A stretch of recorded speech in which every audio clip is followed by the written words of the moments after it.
Halo, Assalamualaikum guys. Balik lagi di channel ini dan selamat datang buat yang baru mampir. Jangan lupa klik tombol subscribe dan aktifkan loncengnya ya, agar kalian semua tidak ketinggalan video kita yang terbaru. Karena bakalan ada video yang pastinya menarik dan bermanfaat untuk ditonton. Hold me close till I get up. Time is barely on our side. Assalamualaikum warahmatullahi wabarakatuh. Selamat datang semua di kelompok 15 KKM Tematik Untirta 2021 Desa Saga. Hari ini proker kita yaitu membahas bagaimana cara membangun online shop dengan baik dan benar.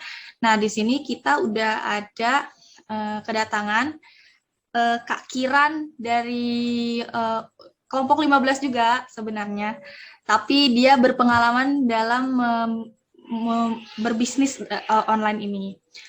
Nah, sekarang aku mau ngasih kesempatan Kak Kiran buat memperkenalkan apa sih produknya dari Kak Kiran sendiri.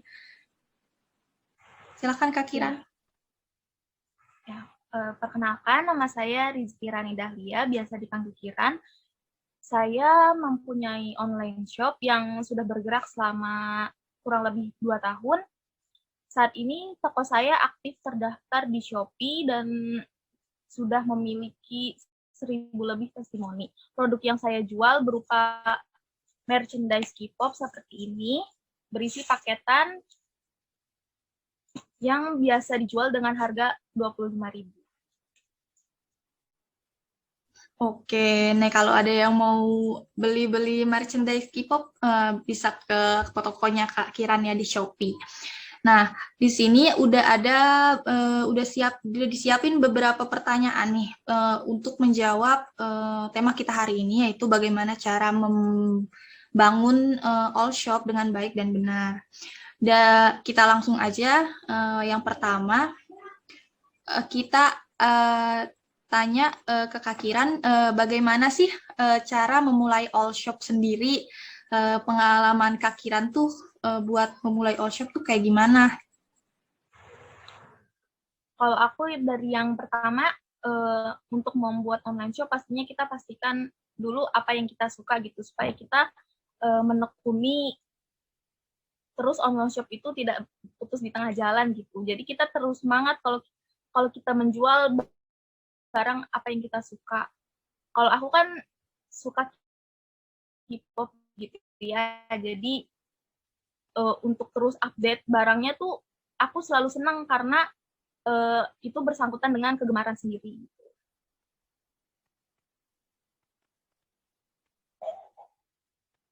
Oke, terus selanjutnya nih pertanyaannya, apakah memulai all shop itu harus dengan modal nih?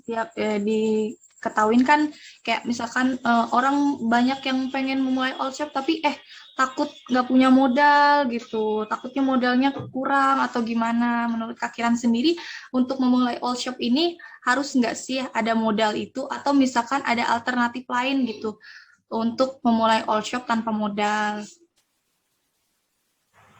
Sebenarnya bisa 2 pilihan, bisa pakai modal atau tidak pakai modal ya. Kalau misalkan sebaiknya sih pakai modal ya, jadi kita mempersiapkan barang itu, meready stokan barang, baru kemudian kita jual. Kalau mau tanpa modal, biasanya itu dengan sistem pre-order atau uang pembeli itu masuk dulu ke kita. Setelah uang pembeli masuk ke kita, kita memesankan barang pembeli tersebut kepada supplier atau kepada tangan pertama. Kemudian setelah barang itu sampai di kita berikan barang itu kepada pembeli itu kalau yang sistem tanpa modal ya. Kalau yang pakai modal, itu pertama kita membeli barangnya dulu nih. Misalkan kita modal 200.000 untuk 10 barang gitu. Terus kemudian baru kita pasarkan misalkan di sosial media atau kita melalui ke teman-teman gitu. Jadi bisa sih tanpa modal dan dengan modal juga untuk memulai online shop. Oke, jadi sebenarnya bisa ya Kak, kalau mau tanpa modal juga. Nah, ngomong-ngomong masalah tangan pertama atau supplier, dari Kak Kiran sendiri ada nggak sih nih cara mencari supplier untuk produk yang akan Kak Kiran jual? Maksudnya kayak syarat-syarat gitu yang atau apa yang Kak Kiran lihat dari supplier itu bisa Kak Kiran percaya buat Kak Kiran ambil produknya gitu. Kalau dari aku ya, pastikan si supplier itu mempunyai toko fisiknya gitu atau toko online-nya. Jadi kan dia terpercaya ya untuk dijadikan supplier gitu. Kalau misalkan dia tidak mempunyai toko fisik atau toko offline-nya, bagaimana kita bisa percaya kalau dia supplier yang bisa kita pastikan untuk mengambil barangnya kepada dia setiap per bulannya gitu. Jadi misalkan si supplier itu mempunyai toko besar gitu dan sudah memasarkan produknya kemana-mana, jadi itu baru bisa dipastikan untuk dijadikan supplier gitu. Kalau aku pribadi, pengalaman aku sendiri, aku kalau nyari supplier itu yang sudah dipercayakan oleh banyak online shop lain gitu. Misalkan aku bertanya ke online shop yang lain untuk untuk mendapatkan suppliernya itu dia dari daerah mana sih kayak gitu, yang termurahnya di mana, yang bagusnya di mana gitu. Sebenarnya boleh-boleh aja kita bertanya supplier itu kepada pemilik online shop asal dengan tata krama yang baik ya. Jadi selagi niat kita baik pasti akan disambut atau dijawab dengan baik juga. Oke, jadi kalau udah tahu tuh cara buat dapetin supplier, kita mau jualan produk apa, dapetin suppliernya kayak gimana dengan cara tadi ya, kayak Kak Kiran bilang. Nah, terus selanjutnya nih ada juga pertanyaan, kalau misalkan kita udah punya nih, mulai merintis online shop, kita udah ada produknya, kita juga udah mulai upload-upload nih foto-foto dari produknya. Terus kalau menurut Kak Kiran nih, saran Kak Kiran sistem promosi seperti apa gitu yang baik digunakan saat baru memulai berjualan online di toko online sendiri? Kalau aku pribadi ya, dari pertama itu kita bisa menjualkan ke teman-teman dulu nih, kan, atau kita memberikan gratis ke teman-teman untuk mempunyai testimoni supaya supaya calon pembeli itu tertarik karena sudah ada testimoninya kan.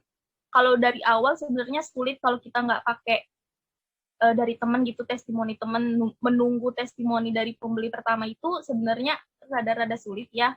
Kecuali kalau misalkan kita beriklan. Kalau kita beriklan kayak memasang paid promote atau endorse gitu kan, itu kan dipasarkan oleh orang lain ya, berbayar gitu. Sama saja sebenarnya kayak kita memberikan produk gratis atau sampel kepada teman, itu kan kita mengeluarkan biaya terlebih dahulu untuk mendapatkan testimoninya itu. Jadi kalau untuk baru buka online shop, kalau dari aku, saran aku sendiri, kita kayak memasarkan dulu nih dari teman ke teman, terus kita tanya gimana, misalkan kita kalau menjual makanan ya gimana rasanya, misalkan dia memberikan testimoni yang baik seperti makanannya enak, harganya terjangkau gitu, itu bisa dijadikan testimoni, dan kemudian bisa mulai ditawar-tawarkan nih ke orang-orang nih, bisa via DM atau komen-komen di postingan yang rame gitu. Itu salah satu promosi yang gratis tidak berbayar. Tapi untuk mendapatkan testimoninya di awal itu tentunya kita harus berkeluar modal dulu sedikit. Oke, tapi dengan minimal biaya caranya seperti itu ya Kak ya. Nah, terus juga kalau misalkan nih udah ada nih pembeli gitu kan ke toko kita. Nah, buat menjaga kepercayaan pembeli terhadap toko online kita tuh seperti apa Kak? Jadi biar dia tuh nggak kecewa sama produk-produk yang kita jual. Itu menurut saran Kakak itu seperti apa? Kalau menurutku ya kita mempertahankan terus kualitas produk kita atau tingkatkan produk kita supaya lebih baik, supaya pembeli itu bukan terus-terusan ya, kayak seperti tidak kecewa atau tidak kapok untuk beli produk di kita ya, dan memberikan sebuah apresiasi atau bonus kepada pembeli gitu. Semisal dia belinya 2 atau 3 gitu, kemudian kita bonusin, bukan bonusin satu sih sebenarnya, bonusin kayak hadiah-hadiah kecil seperti misalkan ikat rambut atau kita bonusin seperti apa ya, biasanya kalau di online shop itu bonusin stiker kayak gitu. Jadi kan kita pembeli itu merasa senang ya, ih kok online shop ini baik banget ya. Jadi pembeli itu menumbuhkan rasa kepercayaan kepada online shop kita. Berikan benefit lah gitu istilahnya ya Kak untuk para konsumen kita gitu. Nah, terus selanjutnya nih pertanyaannya, gimana sih kalau misalkan kita ada yang pesan jauh gitu, terus gimana nih cara packingnya, cara packing produk biar nggak damage, biar sampai di pelanggan tuh pelanggan nggak kecewa. Cara packing yang baik itu seperti apa? Biasanya kalau packing yang supaya tidak damage barangnya itu yang pertama menggunakan bubble wrap dulu, dilapis bubble wrap dengan tebal, 2 lapis atau 3 lapis itu cukup. Kemudian dilakban, diputar lakban supaya memperkuat bubble wrap-nya itu. Setelah bubble wrap-nya digulung dengan lakban, pakai kardus lagi. Setelah pakai kardus, baru dilapisi dengan plastik supaya tidak terkena air gitu ke dalamnya. Jadi packing yang aman itu yang tahap pertama pakai bubble wrap, yang kedua pakai kardus, kemudian yang ketiga dilapisi lagi dengan plastik. Kalau dari aku seperti itu. Oke, biar aman ya, di double-double. Lalu selanjutnya juga kalau misalkan di Shopee kan ada istilah star seller ya Kak. Nah, terus itu tuh Kak Kiran tuh tahu nggak persyaratan buat jadi star seller atau top seller itu seperti apa?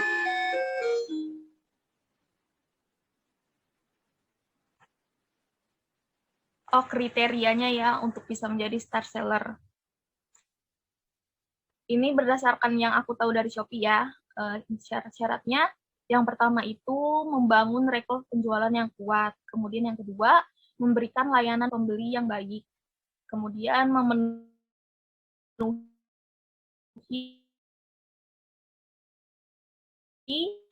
kewajiban memiliki poin penalti. Lalu meraih presentasi performa toko dan produk yang tinggi. Kemudian ada targetnya juga. Yang pertama, presentasi membalas pesannya itu harus lebih dari 75%. Lalu penilaian tokonya harus di atas dari 4,5. Dan meminimalkan produk pre-order. Jadi semaksimal mungkin produk kita tuh harus ready stock gitu. Jadi yang siap dikirim. Kemudian lebih dari 30 pesanan atau pendapatan bersih selama per bulannya itu 20 juta. Lalu memiliki pembeli yang berbeda selama 30 hari. Minimal 10 pembeli, itu masing-masing akun yang berbeda, tidak boleh dari akun yang sama. Kemudian mempunyai jumlah poin penaltinya 0 atau tidak pernah memiliki poin penalti sama sekali. Itu syarat-syarat untuk menjadi star seller. Kalau aku sendiri tokonya belum star seller sih, jadi emang agak sulit untuk mencapai star seller itu sendiri karena targetnya lumayan tinggi. Nah, tapi bisa diusahakan ya Kak, bisa jadi star seller nanti. Nah, untuk persyaratan udah disebutin tadi sama kakaknya. Terus selanjutnya ada bisa nggak nih Kak Kiran sharing-sharing nih, apa aja sih kesulitan yang dihadapi saat baru memulai membuka all shop sampai sekarang? Aku yang pertama tuh untuk mendapatkan pembeli ya, itu susah banget jujur. Untuk bisa mendapatkan kepercayaan pembeli, terus untuk modal ya, karena kan jualan itu tentu kalau dari aku sih modal itu penting ya. Kalau misalkan modal habis dan produk kita tetap segitu-segitu aja juga nggak bertambah gitu pendapatannya, dari misalkan produknya itu susah laku gitu, Itu sih merupakan kesulitan di awal online shop banget ya menurutku. Jadi ya emang pasti kan online shop itu nggak langsung melejit ke atas, pasti ada masa-masa sulitnya dulu, kayak jualan nggak laku, mendapat tes yang buruk dari pembeli, misalkan pembelinya kurang puas dengan packing kita atau dengan produknya, pasti itu bakal ada banget di awal membuka online shop. Nah, jadi buat yang baru-baru mulai buka online shop, sabar aja dulu gitu ya, kayak nanti juga ada waktunya buat kalian. Dari Kak Kiran sendiri, ada nggak sih nih tips and trick agar tidak bosan saat berjualan online? Kan kita udah tahu nih, kalau lagi jualan online tuh pasti harus ada upload foto tiap hari, update-update produk terbaru. Nah, kalau misalkan ada fase di mana kita bosan, dari Kak Kiran sendiri tips and tricknya biar kita semangat lagi jualan online tuh apa? Kalau aku untuk menghindari rasa bosan saat berjualan online tuh kayak mikir dulu awal perjuangan membangun online shop itu sendiri, kayak oh dulu sesulit itu ya, kayak kita nahan-nahan uang jajan untuk bisa modal jualan gitu, kayak mikir dulu tuh sampai moto-moto produk tuh sebanyak itu, terus ditawar-tawarin ke orang tuh belum tentu orang mau beli gitu. Terus aku tuh mikirnya kalau bosen dan tidak melanjutkan jualan gitu, kayak perjuangan yang dulu tuh kayak sia-sia aja. Terus karena berjualan online shop ini merupakan kebutuhan, kalau aku bosen dan udah nggak mau lagi jualan online shop, berarti aku memutuskan untuk memberhentikan pemasukan aku gitu. Jadi kayak sulit sih untuk menjadi bosan di berjualan online shop itu. Jadi aku mikirnya karena aku terus butuh uang ya dari online shop ini, jadi aku semangat terus. Jadi intinya pikirin tuh saat-saat susah kayak mana gitu ya. Jangan bosan dulu ya. Ntar nggak ada pemasukan. Oke, untuk pertanyaan terakhir nih. Untuk pertanyaan terakhir, Kak Kiran, sebagai pemilik online shop sendiri, menurut Kak Kiran nih, zaman sekarang produk apa sih yang berpeluang besar disukai pembeli saat berbelanja online? Mungkin karena sekarang lagi masa pandemi ya, yang lagi berpeluang besar tuh tentu jualan masker ya. Masker itu apa namanya, untuk kita bepergian, seperti masker, hand sanitizer itu tuh sangat laku sekali sekarang. Dan kalau karena aku lumayan suka skincare kayak masker organik kayak gitu juga sangat apa, pasarnya tuh sangat luas gitu. Banyak banget orang yang, karena sekarang sedang PPKM juga ya, banyak banget orang yang beraktivitas di rumah tuh kayak merawat dirinya sendiri gitu, kayak skincarean, maskeran gitu. Jadi produk-produk itu tuh sekarang lagi naik banget sih menurutku. Yang paling banyak dicari orang. Aku sendiri juga sekarang lagi itu banget nyari-nyari masker-masker kayak gitu. Ya untuk menghilangkan rasa bosan di rumah, merawat diri sendiri. Nah, itu menurut Kak Kiran ya. Jadi bisa dijadiin saran juga tuh kalau buat yang baru mau buka online shop. Nih kira-kira menurut dari Kak Kiran itu produk yang mungkin disukai sama pelanggannya. Nah, mungkin sekian untuk podcast kali ini. Terima kasih Kak Kiran atas kehadirannya. Terima kasih juga untuk yang udah menonton video ini. Kurang dan lebihnya mohon maaf. Mungkin sekian, terima kasih. Terima kasih.